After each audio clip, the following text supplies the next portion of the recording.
Hello, and welcome to episode 6 of the Tryline podcast. In this one, we're going to be previewing all the round 16 action and just touching on some of the big news stories for the week. But before we get into any of that, there's been so many coaches sacked this year, 5 already, which is the most in any season in the NRL era. I wanted to ask you, Danny, who do you think will be the next coach sacked? I'll go first, and then we'll see what you think. I think it'll be John Morris from the Sharks. I think with the Sharks failing to beat any team above them in the top 8, and they're also sitting 8th and have the worst defensive record of any other team in the 8. So I think they'll be on the lookout probably at the end of the year or in the pre-season for a more established NRL head coach. Oh, nice. Who do you reckon could fill that role, do you think? Well, I don't know. It would depend who the Broncos take as their head coach, but I reckon Paul Green was linked to the role earlier in the year. So probably someone like Paul Green, Anthony Griffin, someone like that. Okay, nice. I've actually got Michael Maguire, the Tigers coach. Wow. Yeah. If the Tigers don't win again this season, he's a smoky to get the sack. But they've got a pretty hard run home. They've got the Panthers this week. They've got Manly, the Bunnies, Storm, and Eels.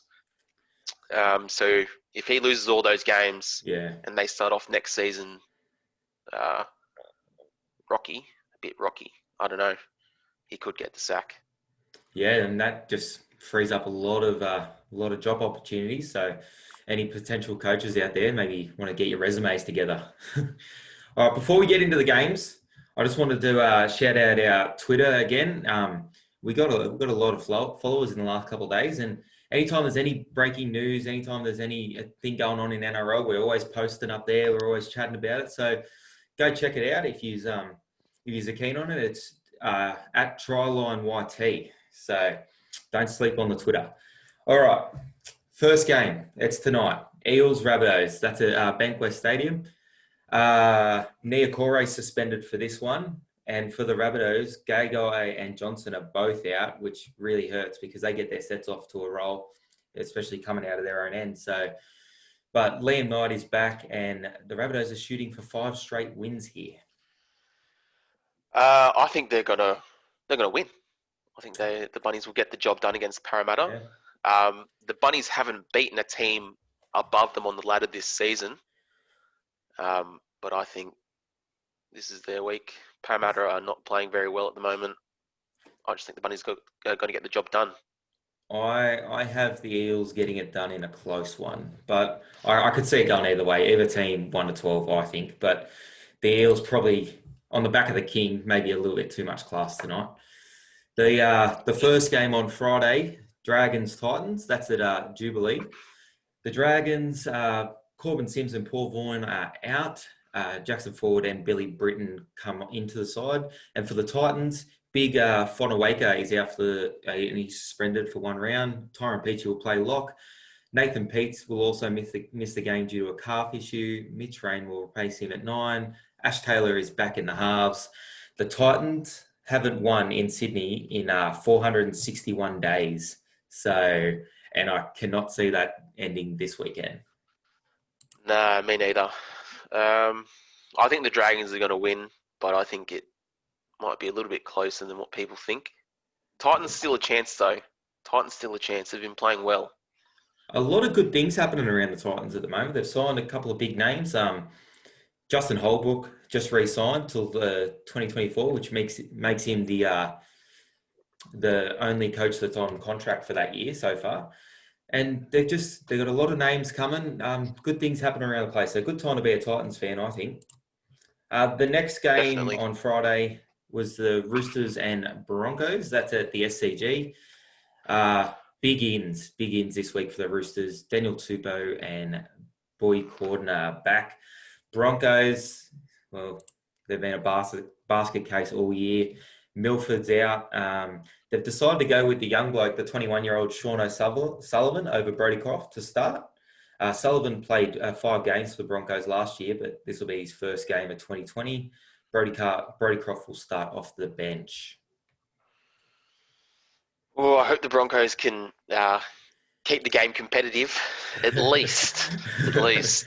But yeah, I don't have the Broncos winning this game, but I can see the Roosters definitely running away with this one. Yeah, me too. Yeah.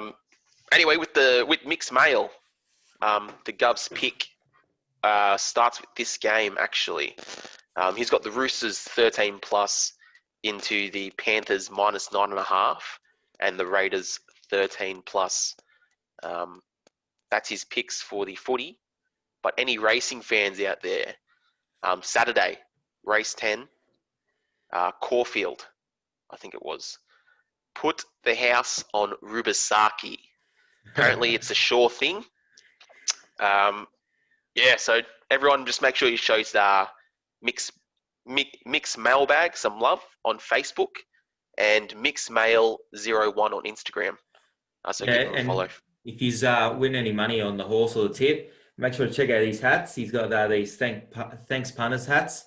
They're mad. They're good quality. So if anyone wants any of them, just hit him up on at MixMail. Good gift for Father's Day, I think. The first game on Saturday, Warriors Knights. This one's at Tamworth of all places. The Warriors, Harris DeVito and Katoa are both back. For the Knights, Daniel Safidi, he's close to a return, but more than likely that'll be next week. Mason Lenore comes in for the injured Blake Green. There's a little bit of mail around that Lenore will take over the kicking duties as well. Kalen Pongan only kicking 66% for the season, so he might get axed and Lenore might kick goals. Yeah, maybe they need to give Ponga a rest. He's been kicking pretty woefully recently.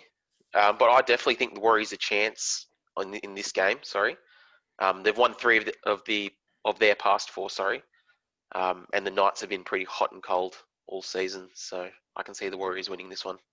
Yeah, I give the Warriors a massive chance. I have the Knights but I wouldn't be surprised if the Warriors could pull this out, and they've probably got a lot to play for this game, because if they can get a win and somehow the Sharks can lose a couple, they're suddenly in the hunt for that bottom 8, that last position in the top 8 there. So huge game for the Warriors. Huge game for the Sharks as well when they play the Cowboys at Jubilee. The Sharks have Johnson and Niokora both back in the side. Matty Moreland's out.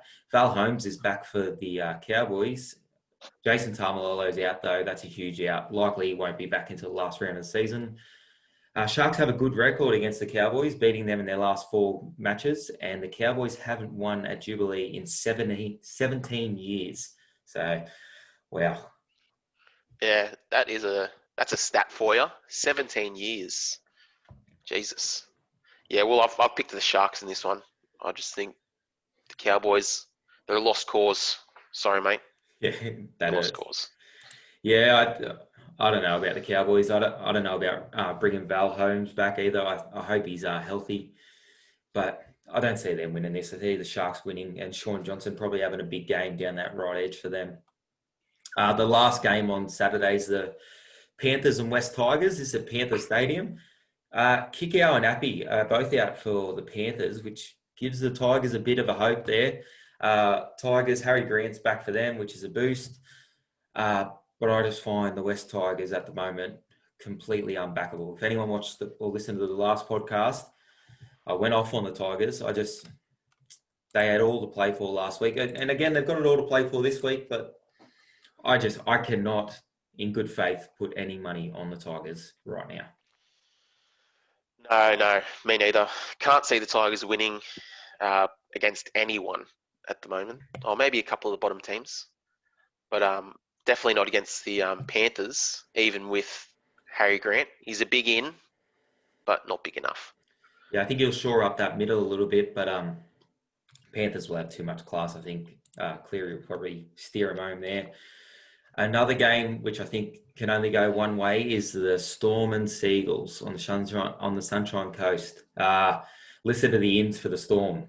Cameron Smith, Cameron Munster, Jerome Hughes, Jesse Bromwich. They're all back. Seagulls, Moses Sulby's out for the rest of the year. This is usually like a really fiery clash ever since they play grand finals against each other. It's usually a huge game, but man, I think the Storm will put them to the sword. I think all these guys that are back for him and Manly are just busted. I think it's going to be a huge win for the Storm. Yeah, I'll put my money on Storm 13 plus here. Those ins, huge. Jesus Christ. Cameron Smith, Cam Munster, Jerome Hughes, Jesse Bromwich, like that is just, that's too much for Manly, I think. The last game of the round is the Raiders Bulldogs. That's at GIO Stadium, and it's a Sunday night game. So the Sunday night games are back. Papali, Dynamis Louis, Hudson Young, they're all back into the starting side. We don't know about Papali. He might just ask to start on the bench again, maybe just for your dream team. Don't get me started on dream team. The Bulldogs, they got some players back as well. Dylan Napa, Lachlan Lewis, Montoya, and Dallin Wateni-Zalesniak. They're all back. The Bulldogs looked okay last week in the first half, but I think they're just tired and they can only battle for so long. I think the Raiders will win this. Probably higher scoring half, second half is probably a good bet in this one. I think the Raiders will run away with it late. Yeah, that would be a good, what's that word I'm looking for? Market, that's the one. Yeah, Thank yeah. you. Yeah, but the Bulldogs are resting Luke Thompson. But do you reckon they're actually resting him, or has he been dropped? I mean, they flew him halfway across the world. Like, you wouldn't be resting him. I think he's been dropped. I don't find anything too outstanding about him, to be honest. Like I just think he's just another middle forward. Like he's not sensational. Yeah, doesn't do anything special. He does is take hit-ups and tackle. Nothing too crazy. Apparently, they had big raps on him in England. Yeah. But we all know how it's a little bit different over there. Yeah, I've got the Raiders. They could run away with this game, but don't count the Bulldogs out. Yeah. Wouldn't count the Bulldogs out. Well, I think it's time. We get your bet of the round, your big bet. We're 0 of 2, so maybe keep your money in your pocket. But it's redemption. It's redemption here. We're It going is for redemption. 1 from 3. What do we got? Give it to us. All right, this is Danny's degenerate delight. All right, so this is on the Sunday game, running low on funds, right? Yeah. So I've got anytime try scorers. I've got 4 of them. Okay, I've got Jordan Rapana, Nick Kotrick, Jack Whiten, and Will Hopewadi. They're anytime try scorers. Nice. I've got the alternative match points over 38.5, and Canberra Raiders, minus 17.5, and that's paying 38.50. That's money. So chuck a tenner on that. Chuck a tenner on that, guys, and it's a sure thing. I'll be 1 of 3 after this week. Mark my words. Anyway, that's it for episode 6, guys. Make sure you leave it a like and subscribe. All right. And enjoy your dinner, guys.